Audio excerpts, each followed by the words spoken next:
hasilnya resisten. Oh, ini RO. Saya di situ dulu belum ada edukasi SO atau RO, jadi berpikir, oh kalau kamu paling obatnya yang merah lagi, itu lagi. Ternyata sekeluarga pengennya tuh yang cepet sembuh gitu. Sempet juga sih ke orang pinter tuh awal-awal. Kita dibungkus gitu kan, di bawahnya baskom panas tuh. Kita kena uap sampai keringatnya keluar. Orang pinternya bilang, ini keringatnya bau infusan nih gara-gara kemarin habis dirawat, sampai kayak gitu kan. Kita mau nggak mau percaya ya. Ya mungkin ngeliat orang salah dikit tuh kita emosi gitu, pengen mukul gitu. Pokoknya yang lebih parahnya lagi, sampai ada bisikan buat diri. Itu yang lebih parah sih. Bisa nggak ya lompat ke jalan tol? Akhirnya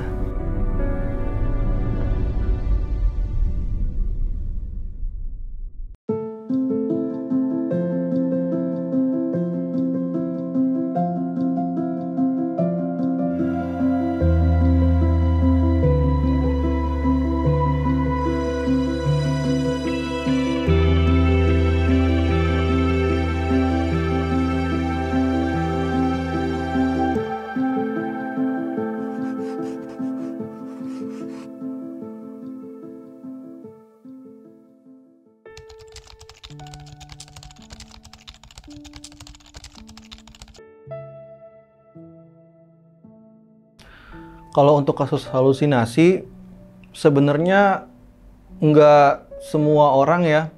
Mungkin dulu saya karena terlalu dalam memikirkan kondisi saat itu, anak masih kecil, nggak bisa cari uang, jadi terlalu difikirkan banget. Sebenarnya kita selama pengobatan itu santai aja sih, nggak usah terlalu dipikirkan, efek sampingnya juga bisa dilawan. Iya, nggak semua larinya ke halusinasi sih. Jangan takut pengobatan, semua pasti bisa sembuh. Terus jangan patah semangat sih, itu aja intinya.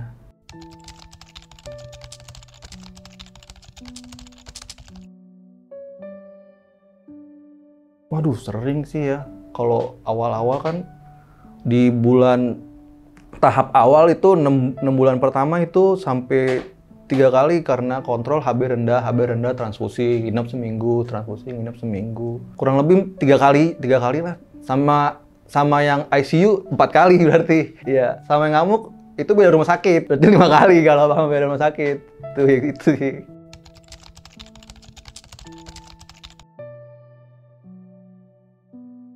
Ya mungkin bisa nggak kekontrol lagi gitu.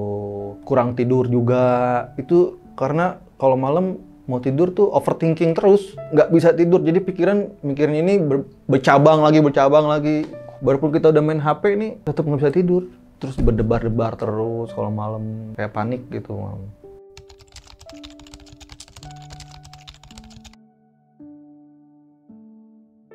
Ini baru banget saya tahu juga nih ya, tetangga bilang ini suaminya si ini gitu kan, suaminya si ini nih itu tuh sakit tuh gara-gara kelilit utang gitu-gitu. Jadi stres dia, sakit. Sampai ada yang ya ada omongan-omongan kayak gitulah pokoknya ya kan. Makanya saya juga kalau di rumah kan pas lagi kondisi kayak gitu nggak berani beredar gitu, nggak berani keluar rumah gitu kan. Sampai ada yang ngomong, ya ampun tega banget nih orang kan bisa mikir kayak gitu kan. Makanya sekarang tuh kalau udah sembuh kayak gini, saya buktiin saya bisa sehat lagi, berat badannya bisa naik lagi, bisa glowing lagi lah gitu kan. Nggak sesuai sama yang mereka pikirin lah gitu. Bisa melawan itu semua sekarang, alhamdulillah.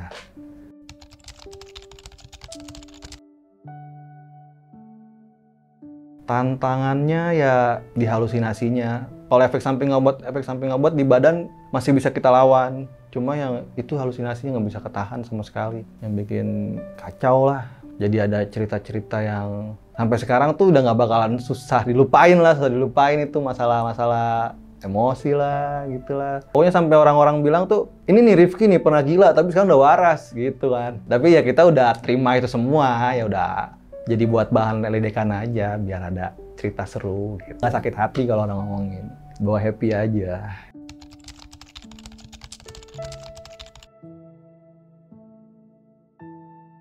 Iya, awalnya memang saya kan keluhannya susah tidur ya. Jadi dokter kejiwaannya cuma ya kasihnya dosisnya itu obat penenang aja biar bisa tidur.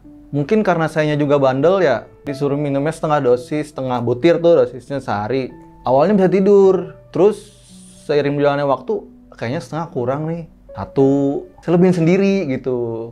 Ya karena kecanduan, wah enak juga nih tidur terus gitu kan. Jadi ya itu sih makanya bablas. Makanya efek sampingnya jadi parah kan.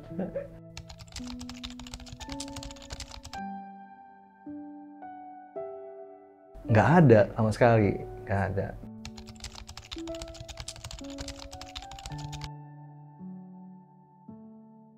Alhamdulillah sangat didukung, apalagi sama keluarga, sama istri itu yang nggak sama sekali nggak ninggalin kan.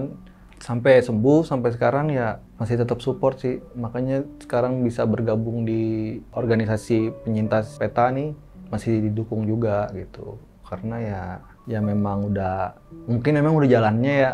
Terus juga kalau misalnya kita kan sebagai penyintas, kalau kita tuh dapat kerjaan yang ada medical check up, itu paru-paru kita tuh masih jelek hasil ronsennya, ya kan? Kita tuh susah buat lolos itu kalau paru-paru kita masih banyak kabut-kabutnya gitu. Jadi ya yang ada dulu sekarang kalau memang nyaman ya udah jalanin gitu.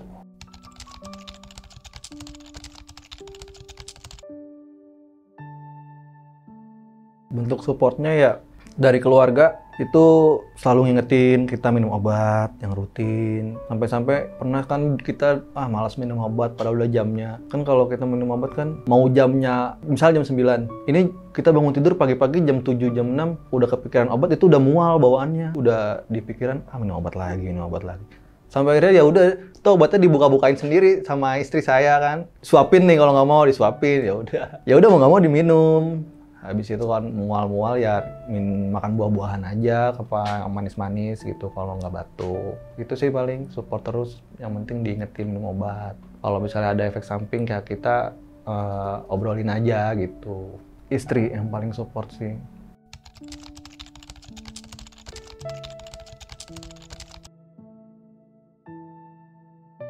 Stigma diskriminasi ya paling keluarga, kan saya kan misah sama orang tua. Kalau di keluarga saya tuh bener-bener yang dipisahin sendok makan sama piring gitu kan. Masih aman sih, nggak bikin saya sakit hati gitu. Ya udah nggak apa-apa kalau emang kayak gitu. Mungkin tadi doang tuh yang pas tahu saya sembuh. Oh dulu orang-orang tuh mikirnya tetangga kayak gitu kalau saya sakit. Dikiranya stres banyak utang, astaga. Tetangga mikirnya kok bisa kayak gini sih ini orang gitu kan, badannya habis, kulitnya hitam gitu. Yang jarang ketemu pas ketemu waktu pengobatan kerja di lapangan kok sampai keling gitu kan. Jadi ya udah emang udah keadaannya begini gimana kan. Tempat itu juga sih sempat ngumpet di rumah. Makanya kalau ada teman-teman mau jenguk nggak usah lah, kita video callan aja gitu. Banyak sih teman yang mau jenguk yang support, alhamdulillah. Kayaknya sekarang kalau udah sembuh kan teman perokok semua. Jadi kalau saya ikut nongkrong mereka tuh agak ngindar, jangan deket-deket rokoknya, ada Rifki gitu. Ya alhamdulillah ya, jadi mereka ya kalau bisa berhenti ya bagus lah gitu. Ya teman-teman pada support juga sih yang akhirnya gitu. Ngasih bantuan gitu kan.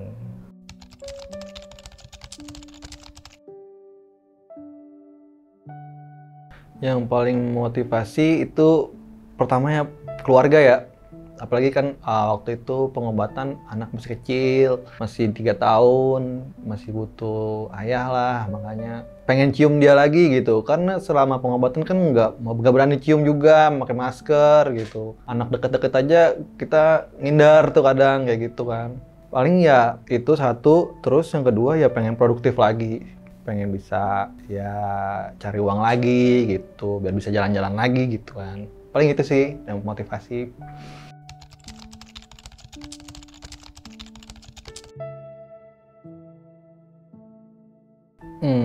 Yang paling penting ya minum obat teratur ya, sesuai waktunya. Terus juga makannya gue teratur, istirahat. Kalau masih fit, kalau bisa kita olahraga tipis-tipis lah gitu, pagi-pagi jalan, paksa berjemur. Terus ya kalau ada rezeki makan buah-buahan. Iya sih paling itu, yang penting semangat berobat.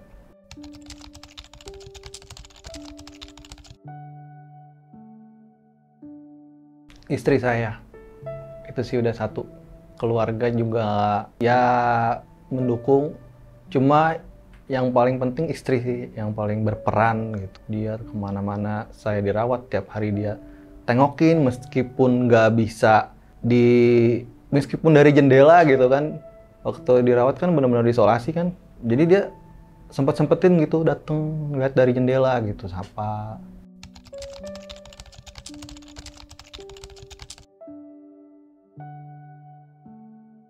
Buat istri saya, terima kasih sudah menemani sejauh ini, terus juga sudah semangat sampai kita bisa melewatin ini semua, terus seperti ini sampai tua.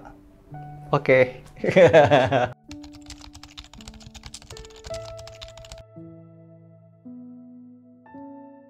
Awalnya ada trauma, setelah pertimbangan-pertimbangan sama istri juga, akhirnya ya udah, nggak apa-apa kita jalanin dulu aja gitu kan.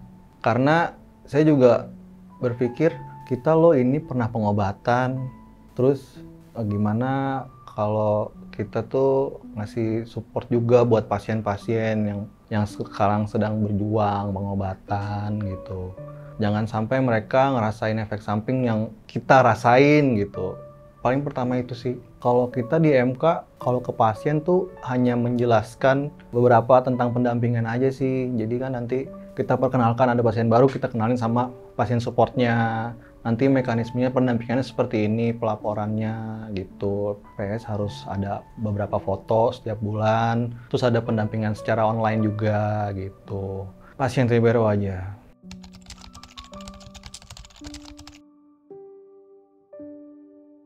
Kita melacak pasien yang nggak mau pengobatan. Dulunya itu ada pasien terkonfirmasi, jadi dia selama 2 bulan itu nggak datang pengobatan lagi. Jadi kita datengin rumahnya, kita berkoordinasi sama puskesmas, RT RW setempat buat datengin rumahnya. Kita edukasi dia kenapa ini kendalanya kok nggak mau berobat gitu, kenapa. Terus ya kita edukasi sampai dia mau berobat. Kalau orangnya masih ada, gitu sih.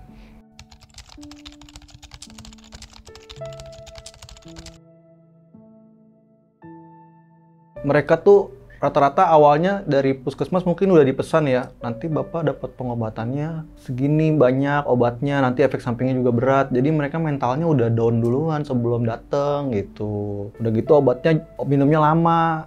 Jadi ya gitu sih kebanyakan. Berarti pas kita datengin itu kondisi badannya tuh udah kurus gitu. Banyak kan juga datanya kita pegang, pas datengin orangnya udah meninggal beberapa bulan yang lalu gitu sih, banyak kan karena nggak mulai pengobatan. Betul.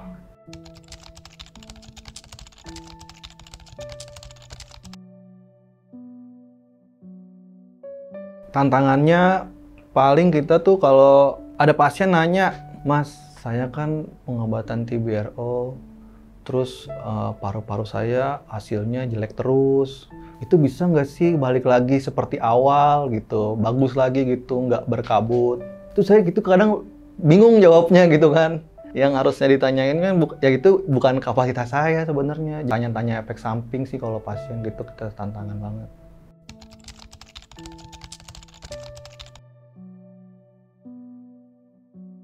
Untuk pasien TBRO yang sekarang berjuang pengobatan, tetap semangat minum obatnya, teratur, sesuai dosis, sesuai waktunya. Karena kalau kita mangkir, kalau kita nggak berobat, yang bakalan rugi itu bukan kita sendiri. Sekitar kita, keluarga kita juga bakalan bisa tertular. Jadi tetap semangat sampai sembuh, kita bisa produktif lagi, kita bisa cari uang lagi, semangat.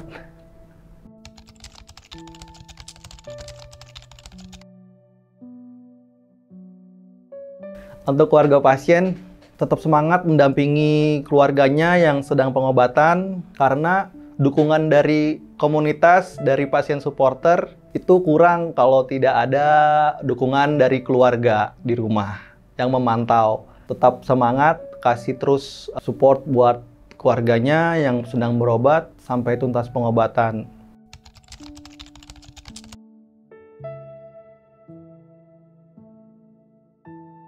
Tahu di YouTube sih, dari YouTube-nya kan, jadi teman-teman di grup tuh ada TikTok lewat di-share ke grup. Jadi saya kepo, oh ini YouTube-nya TB TV tuh ternyata di TikTok. Saya bukalah YouTube, oh ada TB TV.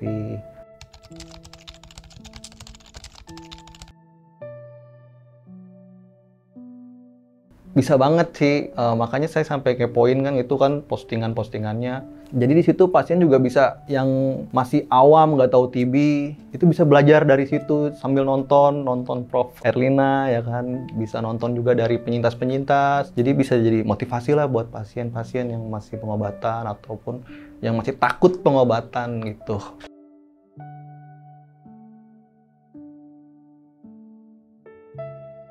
TB TV, take action, no discrimination.